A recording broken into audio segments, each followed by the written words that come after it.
గమ్ములో cement ఎలా కలపాలనేది మిక్సింగ్లో ఈ video మీకు చూపిస్తున్నాను, చూడండి. టైల్స్ వేసేటప్పుడు పెద్ద టైల్స్ తెచ్చుకున్నప్పుడు సిమెంట్తో కాకుండా గమ్ము కూడా మిక్స్ చేయాలా.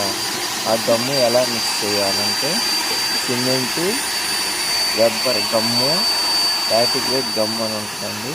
ఆ రెండు మిక్స్ చేస్తేనే మనకి స్టాండర్డ్గా ఉంటుంది టైల్.